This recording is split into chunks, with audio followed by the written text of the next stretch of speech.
Day 3, pupunta tayo ng Yuyuan Garden. Let's go. We are now at Yuyu Garden. 11 AM ngayon and grabe ang init. 36 degrees ngayon. Pero look ko, ang ganda na. Ang daming old Chinese buildings, red lanterns, and shops everywhere. Parang bumalik ka ng ancient China. Fun fact, Yuyuan Old Street has been around for over 400 years. Dati raw itong shopping area ng mga merchants during the Ming Dynasty, kaya super rich yung architecture, bawat building may history. Pero habang nagpipicture ka, tutunaw ka rin sa araw. Summer in Shanghai is no joke. Guys, hindi talaga kakayanin tong init kung wala kang Jisoo Life fan. As in, lifesaver to. Portable, handy, and malakas hangin. Kung wala ka nito, good luck na lang sa pawis drip check mo. Legit travel essential, especially pag summer sa Grabe init. Summer. It's so, the summer is summering. Pero ang init sobra. Ay, lapot. Lapot na lapot.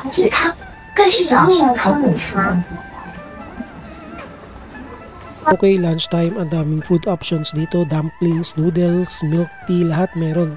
Pero may twist. Some shops don't accept Alipay or card, cash only guys. So ayun, wala akong yuan, bigla akong napaisip, paano ko kakain? Lesson learned, always bring cash. Meron silang famous Shanghai soup dumplings or xiaolongbao, super juicy inside. Ingat lang kasi minsan sabaw explosion kapag may init pa. Then may mga fried skewers, spring rolls, at sweet glutinous rice balls. And syempre kung gusto mo ng medyo adventurous, meron din silang stinky tofu.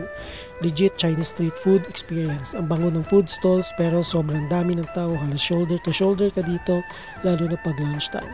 Best part, ang daming milk tea and fruit drink stalls. Perfect pag refresh sa ganitong weather. You accept Cash. No Alipay? I have Alipay? 用啥？要哪个？要哪一个？ Alipay. 要哪一个啊？Only cash. How much? How much cash?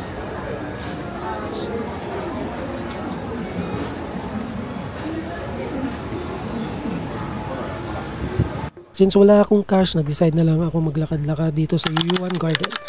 Super peaceful, may koi fish pans, classic bridge, tapos surrounded ka ng ancient style Chinese houses. Parang nasa historical movie set ka. Perfect spot to chill and take photos. Worth it kahit pawis-pawis. Pro tip, always carry cash when traveling in China. Hindi lahat ng stalls tumatanggap ng Alipay or foreign card, lalo na tourist areas. So exchange some yuan before you start your day. By the way guys, highly recommend ko rin to visit Yuyuan Old Street during nighttime, as in ibang-iba yung vibe.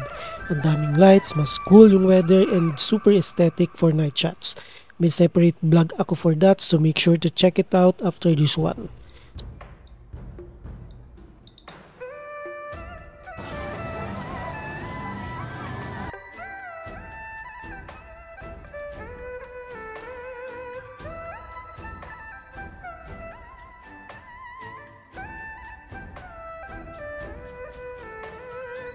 Fun fact guys, the Yuyuan Garden actually dates back to the Ming Dynasty around 1500s, built by a man named Pan Yunduan as a private garden for his parents.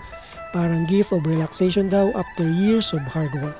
Every corner here has meaning. May tinatawag silang dragon wall, symbol of power and protection. Yung mga bridge naman may curve kasi believed to ward off evil spirits, kasi raw hindi marunong lumiko ang masasamang spirito, parang ikaw, charot.